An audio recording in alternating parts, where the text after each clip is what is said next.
here today because we're going to talk about Anselm and his ontological proof for the existence of God. Now, when I say we, I don't mean Flip. Can you hear Flip snoring? Flip thinks Anselm is boring, but I hope to show you that he's actually onto something very exciting. We're going to start by taking a look at his logic, what he thinks he's proven, and then probably flip it on its head and show the counter argument against it. But still, I want to come back at the end of this first video and really look at what Anselm thinks he's accomplished, because he believes he's given us a very important way to talk about God, a methodology that's going to help us when we talk about the attributes of God. And some of those will be controversial, and we'll get into more of those in the second video. But for now, let's see what Anselm has to say when it comes to the ontological definition of God.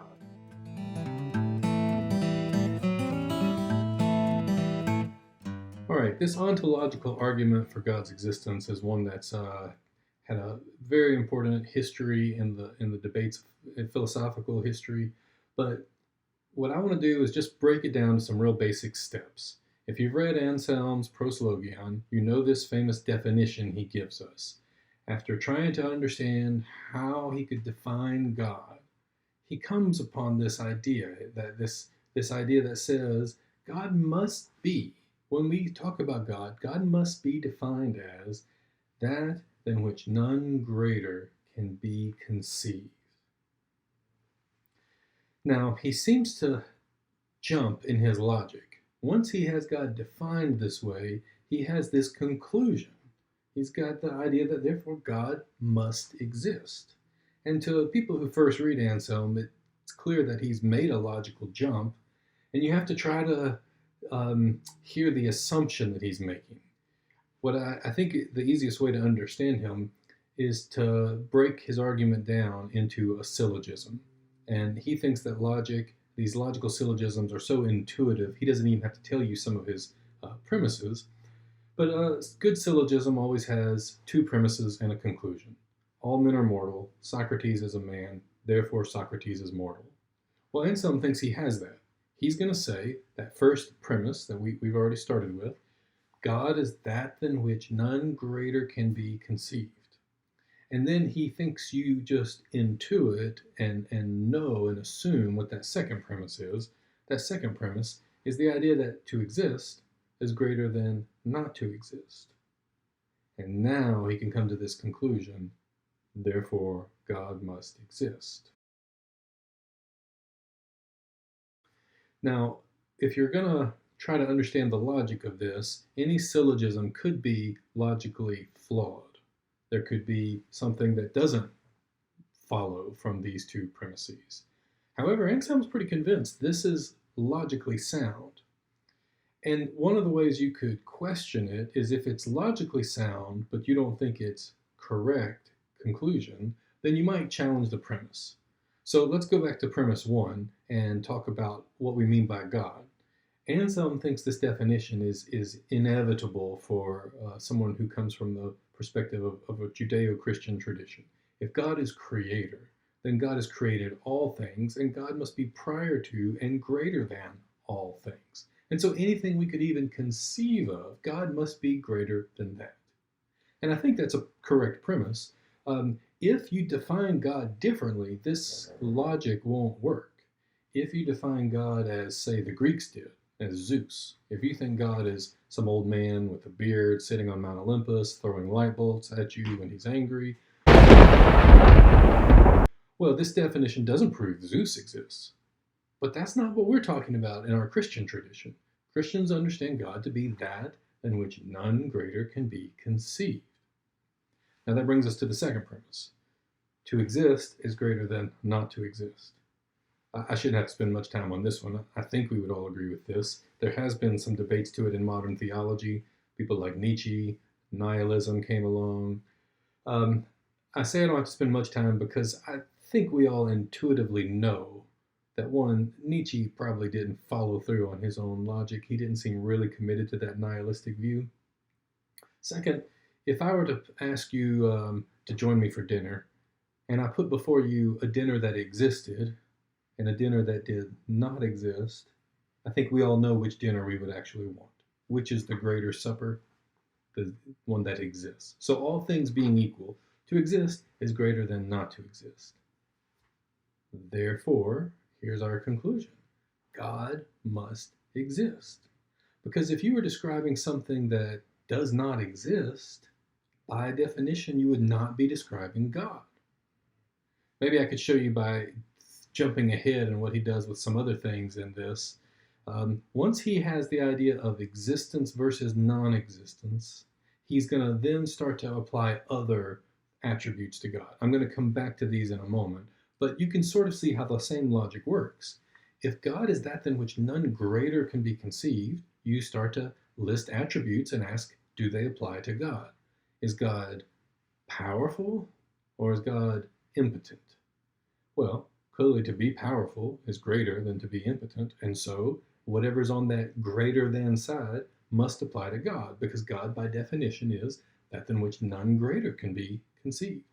In fact, we could take the next step here with him and realize that what's greater is not just to be powerful versus not powerful. What's even greater is to be all powerful. So whatever falls on the greater than side of the equation for Anselm must, by definition, apply to God. You see, if you were to say that God is not all powerful or God is impotent, well, then we're no longer talking about God. I mean, I'm stronger than that. Or if we were to say God does not exist, well, we would no longer really be talking about God. I exist. I'm stronger than that. I'm greater than that supper that doesn't exist. And there must be something greater than me. So for the logic, since God is, by definition, that than which none greater can be conceived, and since to exist is greater than not to exist, God must exist. Anselm thinks he's on to something. Now, if you didn't agree with Anselm, but you had to acknowledge that his logic is sound, well, the way that you argue against this is you give counterexamples. So there were people in Anselm's own day who were not convinced by this logic. Even if they believed in God, they didn't think the logic works. And so what they did was they set up counterexamples of the exact same parallel logic that came to an absurd conclusion. So the one from his own time is the idea of a perfect island. A perfect island, by definition, is an island in which none greater could be conceived. And so, since we have our syllogism already in place, you might imagine an island that doesn't exist, but that's not what we mean by a perfect island. If you imagine an island with just one palm tree, I can imagine an island greater than that. I could conceive of an island that has 2 palm trees, and I could hang a hammock between them. And the perfect island must be the island in which none greater could be conceived. Therefore, this perfect island must exist. Now, we all know such a perfect island does not exist, and so this seems like a clearly implausible argument. The logic may be sound, but it must be faulty. Well, the only thing that really I would want to say in response to that is I'm not sure that the proponents of this counterargument realize what they've done. They've actually proven a perfect island does exist. Now, I know what you're thinking. You're thinking of this island that could be blown away by a tornado or by a hurricane, but that's not what I'm thinking of. I'm conceiving of an island that's even greater than that, a hurricane-proof island. I could conceive of an island that's greater than any storm, that's a shelter from every storm. I could conceive of an island that's a perfect place of rest and bliss. And before long, when you start describing this perfect island, you realize you're describing the God of the Bible, the God who is our shelter from every storm, the God who is our perfect harbor, the God who is always there for us and will never be thwarted. So this perfect island, in a sense, does exist for Anselm. You've simply accommodated the idea of perfection and used a metaphor of an island, but God is ultimately the great island of our refuge and strength. We could try it one more time. We could talk about a perfect husband. And you just put the same logic into place. A perfect husband is that husband in which no greater husband could be conceived. Um, Ask any wife, there is no such thing as the perfect husband. So clearly, the counter argument is to say, well, this same logic is in place, defining a perfect husband a certain way, proving the husband must exist, but no such husband exists. Therefore, this is an absurd logic. Well, again, I think Anselm actually could counter this. Anselm could point out that the perfect husband does exist. Now, you're probably thinking of a husband who could die, or a husband who could abandon you, or leave you, or forsake you, or some other flawed attribute of the husband. But I could conceive of a husband greater than that. And what we really end up, once we get to this logic, is coming back to that same idea that God is our perfect husband, the lover of our soul, who will never leave us nor forsake us. So for Anselm, this perfect husband does exist. You simply accommodated God's attribute of perfection. You've used this metaphor of a husband, but you've proven that God is that than which none greater can be conceived. So if we agree that Anselm's logic is sound, then we should ask, why aren't people persuaded? And Anselm knows why. He starts off the beginning of this by pointing out that people are fools. And he doesn't mean to call them a derogatory name. What he means is sin has entered people's heart and clouded people's mind. And even when people are shown the logic is sound, they will not be persuaded by logic. Anselm knows that to believe, you must believe first. And he takes Augustine's idea that this is faith seeking understanding.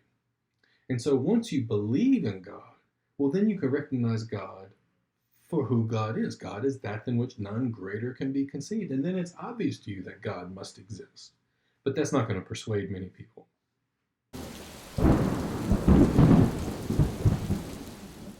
Well, are you persuaded? He's not.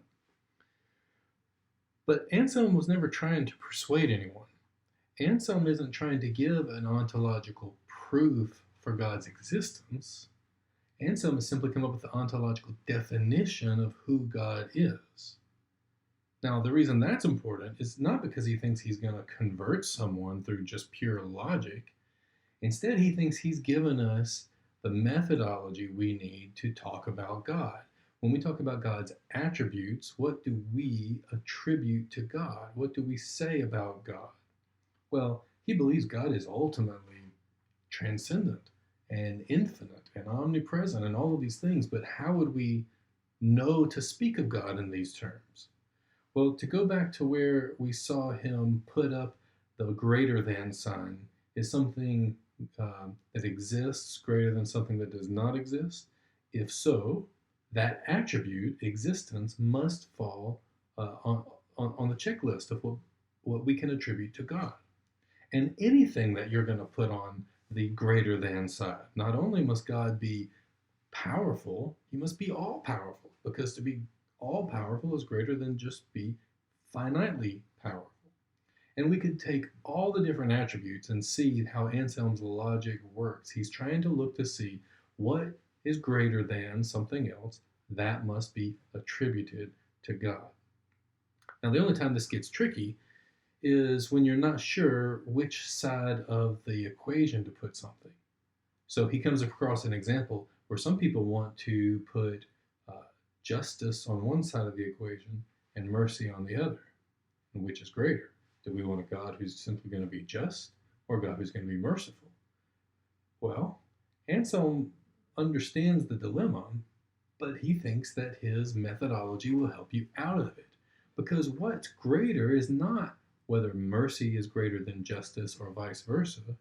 What's greater is that would be to have a God who is both merciful and just instead of just. Or a God who is both just and merciful instead of just merciful. So you see, however we're going to talk about God, when a question comes up, does this apply to God? The answer is, well, God is that than which none greater can be conceived. So if something is greater than something else, we must attribute that to God. And we could go on a long list of things that we would apply. In fact, the scholastic movement is going to be born out of this impulse to try to say all that we can say about God. And again, I guess what I want us to appreciate about Anselm is that he's not just given us a logic as if this is some abstract philosophical game that you use in chat rooms. This is not going to persuade someone in one of those chat rooms. This is an attempt to speak of God, not just in a logical way, but in a doxological way. We're attempting to say everything we can say about God, because God is worthy of our praise and of us attributing him worth.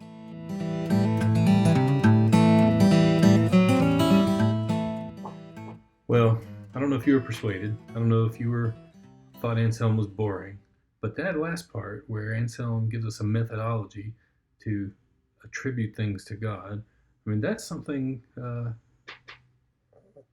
worth waking up for. Now, there's more questions we could ask of Anselm, so I hope you'll tune in to our next video, and we'll get into some of the more intricate aspects of his teachings. Flip's excited. Aren't you, Flip? All right. Hope to see you next time.